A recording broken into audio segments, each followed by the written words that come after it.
there are 5, maybe 6 athletes right now in the male division that have a chance of winning the CrossFit Games next year.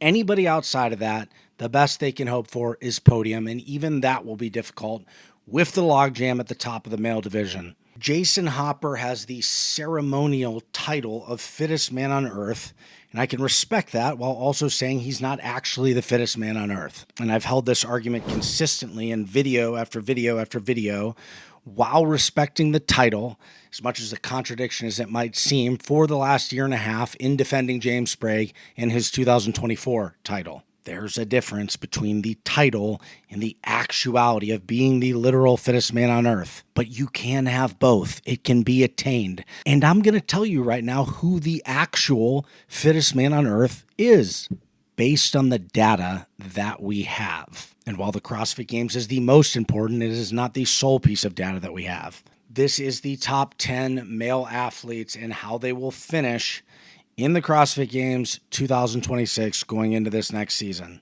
Because the season's over. There's nothing left. Prestige worldwide. I don't think there's anything left. Why? Is there anything left? Anything left? Anything left? I think there's something overseas. I'm not really sure. There's not really anybody confirmed for it. So Bueller. Since the season is over and there's nothing left this year worth noting, not even around Christmas, let's do some year-end awards. MVP is very obvious. It is James Sprague.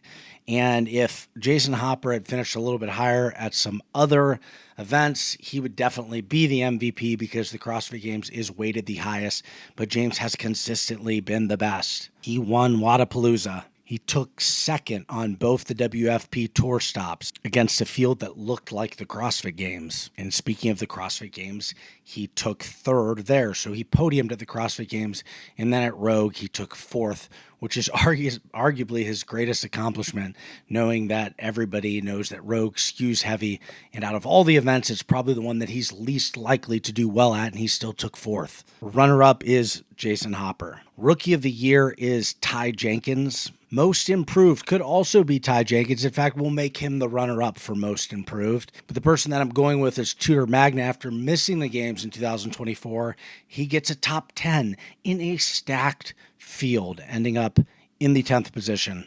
Most Underwhelming is an interesting one. I'm giving it to 2 people, Jeffrey Adler and Austin Hatfield. Interesting, right? Not really freaking Adler just won Rogue.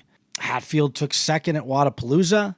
He won Tour Stop 1, took 5th at the Games, I believe, but that's underwhelming. The expectation for Austin was the potential to win the CrossFit Games, and certainly a lot of people were picking him to be on the podium. I believe I was picking him to be on the podium, and I thought he might win the Games. And then to finish 10th at Rogue to cap it all off, it was just not as good as it should have been. And then Adler just is kind of a mess. I don't even remember what he took in the CrossFit Games. 6th, 8th, something like that. Maybe 5th. I don't know. I'd have to look it up, but he didn't do nearly as good. He was very dominant in 2024 and showed no signs of slowing down. And then, after the tragedy happened and he pulled out of the 2024 Games, hasn't really been the same since. Blew up at the WFP, ended up going from 1st to 4th in the last event. And then at the Games this year, it was definitely a disappointment. He wins Rogue, so he's kind of back on track, but overall still underwhelming. I think anything less than podium or even winning would be underwhelming for Jeffrey Adler. Gonna make the Games next year award, Connor Volts and Nate Ackerman. Ha! I bet some of you haven't even heard of Connor Volts if you didn't watch semifinals at Syndicate, but I was talking about him before that. Took 6th, I think, at semifinals, maybe 5th, but he is about 22 years old. He is strong. He is fast. He has cardio. I think it might be his gymnastics that's a little bit lacking, but the dude is a beast. He finished 1st in the Wadapalooza qualifier, so we will see him there. I think a lot of people are going to end up knowing his name after this year. Nate Ackerman. I think Ackerman will make the Games this year. I think he's 21 or 22 as well. He's only been getting better over the last year. Very talented, needs to improve some endurance, running, things like that, but I think he'll be there. All right, as I get into this top 10 list, remember, the only way you can know if somebody's the fittest is if they win the CrossFit Games a bunch of times in a row. We know that Tia is the fittest. When Laura Horvath won, we didn't know if she was the actual fittest or not until Tia came back. She was the fittest on earth that year. Tia was pregnant. She wasn't there. Laura was the fittest on earth for that year. Is she the actual fittest? Nobody would know until Tia returned. And then you had Rich, who we knew was the fittest because of all the games he won in a row. Matt Frazier, we knew was the fittest. At this year's CrossFit Games, I have Colton Mertens as number 10. And man, I want to put him higher because we all know the talent that he has. But it just seems like when we get to these big events like Rogue and like the games, the men's field is just too tough, too much of a disadvantage due to his height, at least with how it's being programmed. I'm putting Austin at 9th temporarily. And like John Young said, well, I don't actually remember what John Young said, but he said, right now you're not very fit or something like that. You're not focused. I don't know what it is. The assumption out there is that the new relationship affects your fitness level. For how he looked at Rogue, he gets 9th right now. He's the one person that could shoot up this list if things change. Right now, he is 9th. He could jump up this list the furthest. Roman 8th, and Roman would definitely be 9th if it wasn't for what just happened at Rogue. Well, he's 32, 33, I don't know. But right when you're starting to forget about him, he reminds you why people expected him to win the games for a period of time. And then you start to wonder, could he still win the games? I think he missed his window. Podium is possible for him, but I don't think he can win. Number 7 is a weird one. It's Jay Crouch, and I wanted Jay Crouch to be like 4th or 5th. I think he's only getting better, and I could be wrong about this one. The reason that he is at 7th is because the 2 people ahead of him, I believe, could still win the CrossFit Games, and right now it's really hard to see Jay Crouch winning the CrossFit Games. He is really, really good at like everything. And I can see him even taking 2nd place, but I cannot see him winning based on what I've seen. And we have a large sample size. That being said, he is also slowly, consistently getting better. And I don't think that he's peaked yet. And I can't believe I'm going to say this. These two, number 6, I've got Justin Medeiros, and I actually had him at 5 after Rogue. I feel like he's been on the precipice all year. Something happens, he ends up in like 8th, but there's just something different. He is fitter. Now we just got to see that eye of the tiger a little bit. There used to be a fire in his eyes, and I think it's still there, and that's why there's a chance he can win the CrossFit Games. Yeah! It's kind of like the Avengers. You know, you're going through all the scenarios. Who was it, Doctor Strange? You know what? That's what this is now. These are Doctor Strange's rankings. We have all the alternative timelines. To view alternate futures. Next year, if they were given 100 CrossFit Games somehow. To see all the possible outcomes. And Justin Medeiros, you are that one. That's why you're ahead of Crouch. I believe in you, but only a tiny bit. A tiny, tiny bit. The rest of them can't win the CrossFit Games. Justin, you can. Tiny, tiny bit. Next up, Ricky. We got Ricky Garrard. Ricky Garrard, I had him at some point on this list at like 7th, 8th. But then I realized he took 2nd at the CrossFit Games last year. He's always in it. I can't count him out. When I ask myself in my head, could Ricky win the CrossFit Games? I say yes. Ricky, if we were to do 100 different scenarios, you would win the CrossFit Games 9 times. But you're getting kind of old, dude. You're getting kind of old. Look great. You look better than you did when you were on steroids. I don't know how that works. Kind of like Vellner. Same thing with him. Who knows? Number 4, Dallin Pepper. Out of 100 different scenarios, Dallin Pepper wins 10 times. And he's really good. He's really well-rounded. And I want to say I think he's going to win the CrossFit Games at some point. And I think it's going to come down to mentally, how bad do you want it? Now, I'm not saying that Dallin's ever going to be lazy or ever not going to get after it. But at this level, that slight difference of just tunnel vision is the difference. The biggest thing that concerned me with Dallin was at the 2024 CrossFit Games, he got beat at the finish line by a fraction of a second on like 4 different races. Dallin Pepper would have won the 2024 CrossFit Games if a couple things were just cleaned up just a tiny bit, fraction of a second. Fellner, a few of those, and it's going to be Hopper just ahead of Pepper.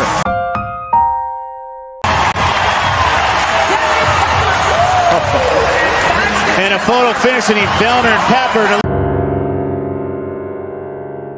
That's that killer instinct that I'm talking about. Maybe that awareness. And I think he's got a good chance at winning at some point. But right now he's fourth. Maybe the move to Utah will help. Who knows? Maybe you can ask Patrick Vellner and Ricky Garrard what kind of supplements they're using.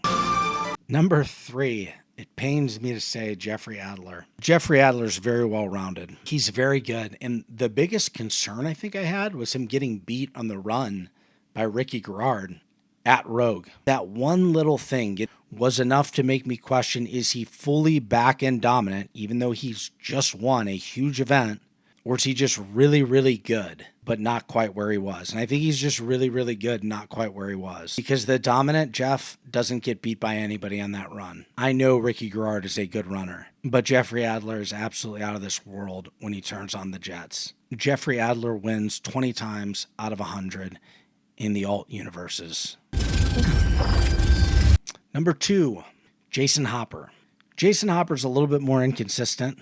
He's got a home run hitting ability. He clearly had a hunger to win the games, but once you finally win the CrossFit Games, can you keep that hunger going into the second year? That's the difference between your Matt Frasers, your Tia Claire Toomeys, your Rich Fronings. There's people who really want it and win it once, but then I think defending it is a lot harder. And he might require even more effort and more focus in order to do it again. And I don't know if he has that. And that's not even detracting from him. There are 3 people in CrossFit, maybe 4 with Medeiros, who have ever had the mindset to go in and do it again. And how much of that was mindset versus just sheer talent against the respective field? We know that Froning's field wasn't as competitive as it would be now. That doesn't mean Froning wouldn't still win now if he was in this era. Matt Fraser, I know, would win now in this era. Now, some people say, no way. He's 5'6", 5'7", or whatever. He wouldn't win against these guys. And you might be right for who he was then. If everybody else was better, then he would get even better. It's the same with Tia. Those are 2 people of the mindset who are going to go in even harder the year after they win, and the year after they win, and the year after they win. And that's why they kept winning. Does Hopper have that? I don't know.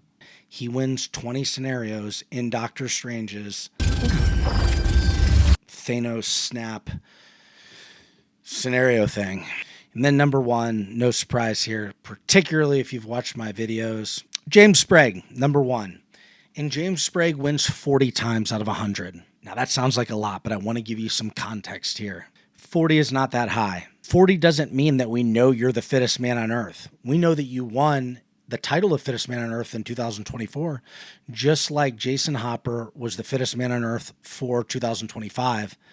But are they actually literally the fittest man on earth? Is this man the fittest human being on planet Earth? I think Matt Fraser might have been, and Rich Froning, and I think that Tia Claire Toomey is. In order to know that, James would probably have to have another season like he did this year and then win the games. Right now, he is the MVP, and I think that he is the fittest on earth. Nobody has proven that they're the literal fittest person on earth.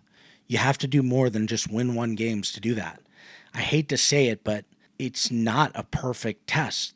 The programming changes from year to year, and it can be really, really good, and things are still going to happen. Just look at the pegboard. Some things change with the pegboard. You might have a different winner. That's why it has to be more than just 1 year. Won the CrossFit Games, won Wadapalooza, took second in Tour Stop 1, took second in Tour Stop 2. He took 4th at Mayhem in a really deep field for the semifinals events. 3rd at the CrossFit Games in a loaded field with things that did not suit him the same way that they did the year before, and with a full test, events that weren't canceled, which was enough to convince Andrew Hiller that his 2024 Games title was legitimate. But when James finishes 3rd this year, I do believe that it verifies his 2024 Fittest on Earth claim. And I shed a tear that night.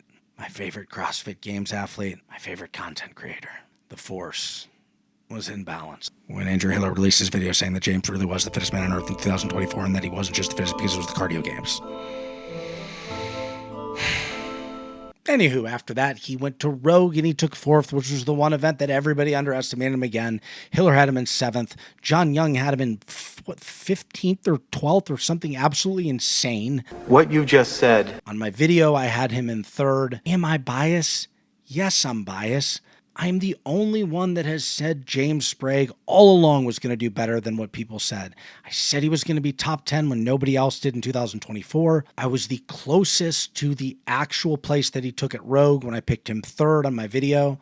And at the end of the day, it doesn't matter if I'm biased or not because I'm right. You guys are all the way over here like Reddit, always hating on James. It's like that show, Everybody Loves Raymond. Everybody hates James.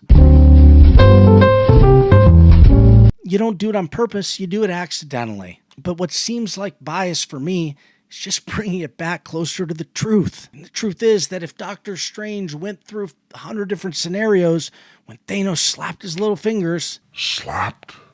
When Thanos snapped his little fingers, James would win 40 right now. And he absolutely has the most likely chance of winning the CrossFit Games in 2025. There aren't any names on this list that you can say have a better chance of James Sprague than winning based on that resume. And that's your podium. James Sprague wins the CrossFit Games. Jason Hopper takes 2nd. And 3rd is Jeffrey Adler. That is based on right now, and a lot can change. And now I want to talk about the women. Next time, probably in the next couple days. See you later.